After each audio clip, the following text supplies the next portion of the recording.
नमस्कार मित्रांनो, राज्यातील ऊस उत्पादक शेतकऱ्यासाठी खूप महत्त्वाची माहिती समोर आली आहे. साखर कारखान्याकडून या शेतकऱ्यांची खूप मोठी पिळवणूक होताना दिसत असताना आता ऊस उत्पादक शेतकऱ्यासाठी ऊसाचा काटा मारणाऱ्या साखर कारखान्यांची यादी आता शासनाने तयार केली असून त्या कारखान्यावर यावर्षी म्हणजे 2025 या गाळप हंगामात करडी नजर असणार असून यासाठी शासनाकडून लवकरच एक हेल्पलाईन नंबर शेतकऱ्यासाठी जाहीर केला जाणार आहे.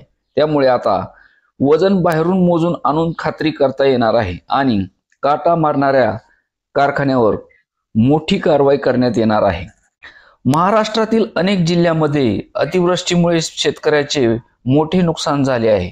नांदेड, परभणी, जालना, धाराशिव, सोलापूर, बीड या भागात ऊसाचे उत्पादन मोठ्या प्रमाणात बाधित झाले असून शेतकऱ्यांना तातडीने आर्थिक मदतीची गरज आहे.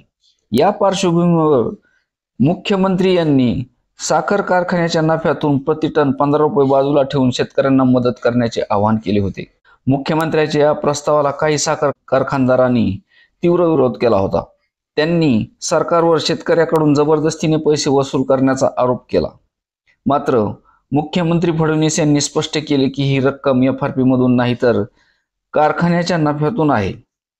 त्यांनी असा इशारा दिला की शेतकऱ्यांना काटा मारणाऱ्या कारखान्याची यादी तयार केली असून त्यांच्यावर कारवाई केली जाईल.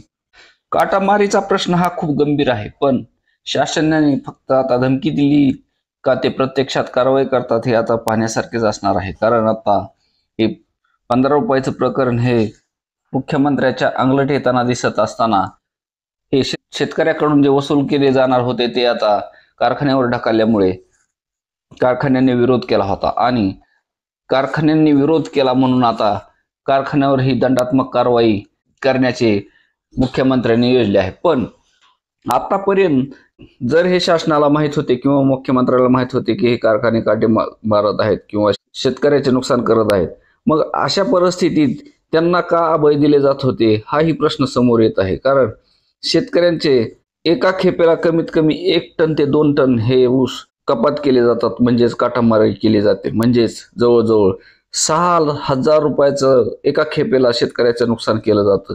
अशा परिस्थितीत मुख्यमंत्र्यांना जर ही सर्व माहिती होती किंवा कल्पना होती तर मग आतापर्यंत ही कारवाई केली नाही. आता ह्या 15 रुपयामुळे कारवाई केली जाते की काय अशी शंका शेतकऱ्याच्या मनात आहे. पण ठीक आहे, जो निर्णय घेतला आहे त्या स्वागतच आहे, पण फक्त घोषणा नसून त्याबाबत कारवाईही करायला हवी. नाहीतर त्या कर्जमाफीच्या घोषणेनुसार ही फक्त 15 रुपये वसूल करण्यासाठी काटामारीचा शब्द देऊन शेतकऱ्याची दिशाभूल करू नये एवढीच अपेक्षा शेतकरी धरत आहेत. धन्यवाद.